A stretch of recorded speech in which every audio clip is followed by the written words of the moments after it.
বিশ্বজয়ীকে সৌরভদের সংবর্ধনায় ইডেন গার্ডেন্সে সিএবির পক্ষ থেকে বিশ্বকাপ জয়ী ভারতীয় মহিলা ক্রিকেট দলের সদস্য রিচা ঘোষকে দেওয়া হলো সোনার ব্যাট ও বলের স্মারক। রিচার হাতে সম্মান দিয়ে মুখ্যমন্ত্রী মমতা বন্দ্যোপাধ্যায় জানালেন, কোনো চাপ নয়, স্বাভাবিক খেলা খেলুক রিচা। শুভেচ্ছা জানালেন আগামীর জন্য। প্রথম বাঙালি ক্রিকেটার হিসাবে বিশ্বকাপ জিতেছেন শিলিগুড়ির মেয়ে রিচা ঘোষ শনিবারই পা রেখেছেন কলকাতায়। আগে বহুবার এসেছেন ইডেন গার্ডেন্সে, কিন্তু এবারের আশাটা অন্যরকম। বিশ্বজয়ী ঘরের মেয়েকে সংবর্ধনা জানালো সিএবি। রিচার হাতে সোনার ব্যাট ও বলের স্মারক তুলে দেন মুখ্যমন্ত্রী মমতা বন্দ্যোপাধ্যায়।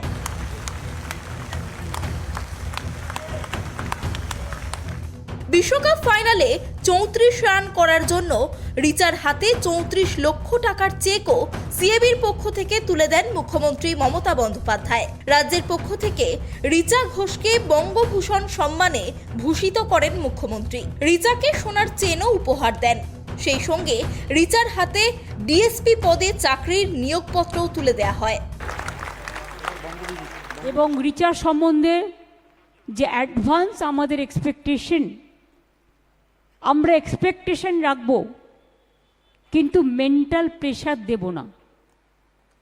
তাকে আস্তে আস্তে এগোতে হবে। প্রথমেই যদি তার কাছ থেকে আমরা অনেক কিছু আশা করে ফেলি, ও যা করছে ওর মতোকে করতে দিতে হবে।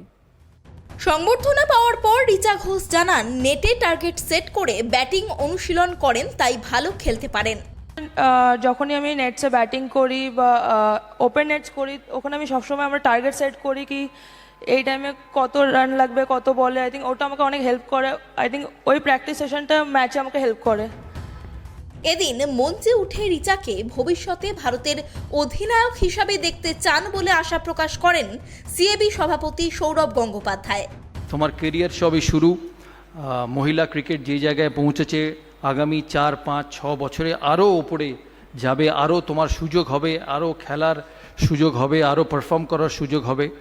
তুমি যাতে তোমার এই সমস্ত সুযোগ কাজে লাগাতে পারো, আর আরও নাম, আর একদিন ঝুলনের মতো, আর একদিন আমি চাইবো যে আমরা এখানে দাঁড়িয়ে বলতে পারি রিচা ইন্ডিয়া ক্যাপ্টেন। তার সময় আছে। প্রাক্তন ক্রিকেটার ঝুলন গোস্বামী রিচার ভূয়সী প্রশংসা করে বলেন, তার দেখা এই মুহূর্তে বাংলার সেরা খেলোয়াড় রিচা। এইখান থেকে আবার একটা নতুন জার্নি শুরু হবে। এইখান থেকে ইয়াংস্টারদেরকে ওরা মোটিভেট করবে, এনকারেজ করবে, যাতে ভবিষ্যতে আমরা যাতে আরও বেশি রিচার মতন সুপারস্টার প্লেয়াররা পাই, তাদেরকে যাতে আরও বেশি করে সেলিব্রেট করতে পারি। কারণ এই রকম একটা মুহূর্ত উইমেন্স ক্রিকেটের কাছে ইতিহাস। কারণ এই ইতিহাসটার মানে সামনে থেকে দেখার জন্য রিচার টিমকে অনেক অনেক ধন্যবাদ, শুভেচ্ছা।